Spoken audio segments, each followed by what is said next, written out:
क्या आप जानते हैं भगवान गणेश जी का विसर्जन जल में ही क्यों किया जाता है? आइए आज इसके बारे में थोड़ा सा विस्तार से जानते हैं। नमस्कार, आप सभी का बहुत बहुत स्वागत है मेरे चैनल पर। केतु जल तत्व की राशि, आठवीं राशि के अंदर वो प्रतिनिधित्व करते हैं, लेकिन जो सबसे ज़्यादा कंफर्टेबल हैं वो मीन राशि के अंदर होते हैं। 12वें भाव में मीन राशि आती है काल पुरुष की कुंडली में। अब भगवान गणेश जी को सबसे ज़्यादा जो प्रिय है वो जल तत्व ही है।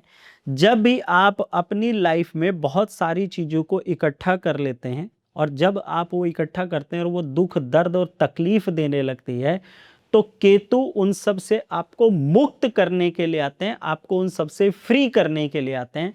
इसीलिए भगवान गणेश जी को, केतु को आप अपने घर में लाते हैं, उनकी पूजा अर्चना करते हैं, उनके साथ अपने सुख दुख के पल पूरे बिताते हैं। और बिताने के पश्चात में जब आप पूजा करते हैं तो आप रख करके घर में पूजा करते हैं, तो आप अपनी कुंडली का 8वां घर बहुत मजबूत करते हैं, 8वीं राशि बहुत मजबूत करते हैं। और आपके अंदर कोई भी दुख, तकलीफ, पीड़ा, बदलाव महसूस करने की आपके अंदर पूरी शक्ति आ जाती है।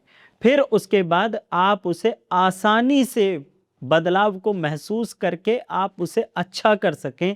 इसलिए उसके बाद केतु 12वीं राशि, जल तत्व समंदर की राशि है, आसमान की राशि है, आप उन्हें ले जा करके भगवान गणेश जी को आप विसर्जित कर देते हैं और कहते हैं गणपति बप्पा अगले बरस तू फिर जल्दी आना, है ना।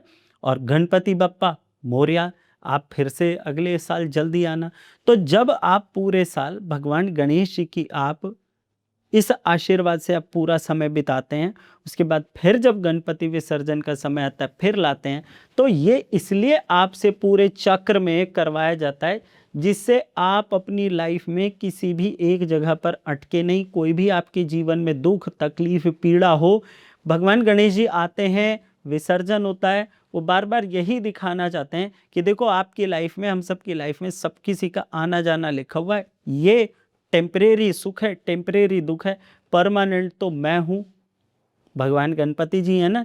अब ये तो नहीं ना अगली साल आप महादेव को लेकर आएंगे या अगले साल आप भगवान किसी और को लेकर के आएंगे, गणपति जी को ही लाया जाता है। क्योंकि केतु 8वीं राशि जल तत्व की, उसमें भी बहुत अच्छा महसूस करते हैं, लेकिन वो बदलाव की राशि है। और 12वीं राशि के अंदर केतु जल तत्व में, वो आपको मुक्त करने की राशि है।